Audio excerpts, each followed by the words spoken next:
गोवंश देश भर में चर्चा के केंद्र में है और उनके लिए एम्बुलेंस चलाने से लेकर आईसीयू बनाने तक की बात होती है। लेकिन सच्चाई यह है कि सबसे अधिक आश्रयहीन गायें राजधानी जयपुर की सड़कों पर छोड़ी जा रही हैं।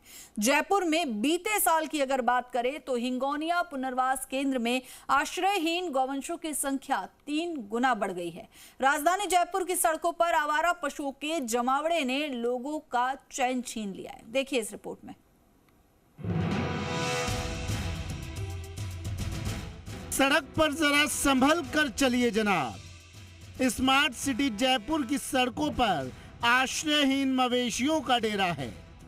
किस ओर से सांड दौड़ पड़े, सड़क पर कहां आपका वाहन आश्रयहीन मवेशियों से टकरा जाए, कोई भरोसा नहीं। सड़कों पर आवारा पशुओं को लेकर नगर निगम ग्रेटर आयुक्त रुक्मणी रियाड़ और हेरिटेज आयुक्त अभिषेक सुराना ने शहर की जिम्मेदारी संभाली तो उम्मीद जागी थी कि तस्वीर बदलेगी। नगर निगम की टीमें सड़कों से आश्रयहीन पशुओं को पकड़कर गौशाला भिजवाने की कार्रवाई करेगी, लेकिन ऐसा होता हुआ नजर नहीं आ रहा है, क्योंकि अवैध पशु डेयरी संचालकों की मनमानी ने शहरी क्षेत्र की सूरत को बिगाड़ कर रख दिया है। इन्हें ना तो सिस्टम की परवाह है और ना ही प्रशासन का भय। शहर को कैटल फ्री करने वाला नगर निगम प्रशासन भी आंखें मूंदे बैठा है। तो आवारा पशुओं की समस्या है, कुत्ते बिल्लियों की समस्या है, इतनी भयंकर है कि मतलब बहुत दयनीय स्थिति है। और प्रशासन को बताते हैं तो पहले से ही जो पालते हैं उनको पहले से ही पता लग जाता है कि आने वाले, इसलिए उनको पार कर देते हैं। हर जगह आवारा पशुओं की बहुत बड़ी समस्या है। आवारा पशु को पशुपालक सुबह भी सुबह दूध निकाल के और शाम को दूध निकाल के छोड़ देते हैं, तो इनकी व्यवस्था प्रॉपर होनी चाहिए। कई दिन ये आपस में लड़ते हैं, जब ट्रैफिक निकलता है तो किसी के भी उसकी लग जाती है। तो ये समस्या एक बहुत बड़ी पोस्ट कॉलोनी में होकर के और ये समस्या है, इसका समाधान तो बहुत ही ज़रूरी है, होना चाहिए। पार्षद दिनेश कामत का कहना है कि कार्रवाई जिम्मेदार अफसरों पर होनी चाहिए।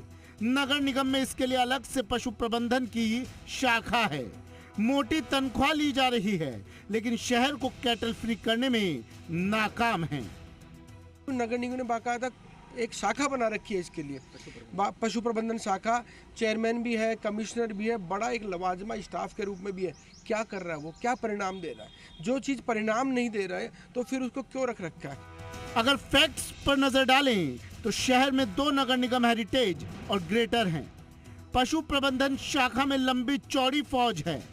हिंगोनिया गौशाला में प्रतिदिन दोनों निगमों के संसाधनों से 100 गोवंश पहुंचाने का दावा किया जा रहा है, जिस पर नगर निगम ग्रेटर 1400 रुपए प्रति आश्रयहीन गौवंश पर पकड़ने में खर्च करता है।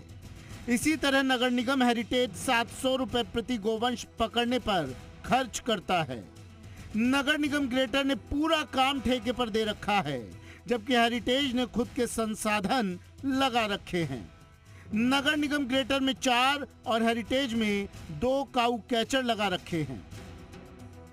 जयपुर शहर में संचालित हो रही पशुपालकों की डेयरियों को हटाकर शहर को कैटल फ्री बनाने के कोर्ट के आदेश के बाद जेडीए ने करीब 15 साल पहले 1256 डेयरी संचालकों के लिए शहरी क्षेत्र से बाहर 3 जगह डेयरी योजना सृजित की। डेयरी योजना के 15 साल बाद भी अब तक केवल 200 डेयरी संचालकों ने आवंटित भूखंडों का उपयोग किया है। जेडीए ने 300 करोड़ रुपए की जमीन को महज 10% में डेयरी संचालकों को दिया था। कीमती भूखंडों को कम दामों पर आवंटन के बाद भी पशुपालकों द्वारा उपयोग में नहीं लेने के बावजूद निगम और जेडीए अधिकारी ध्यान नहीं दे रहे। 2 निगम के बाद भी निगम क्षेत्रों में अवैध डेयरी संचालन के खिलाफ कोई कार्रवाई नहीं की।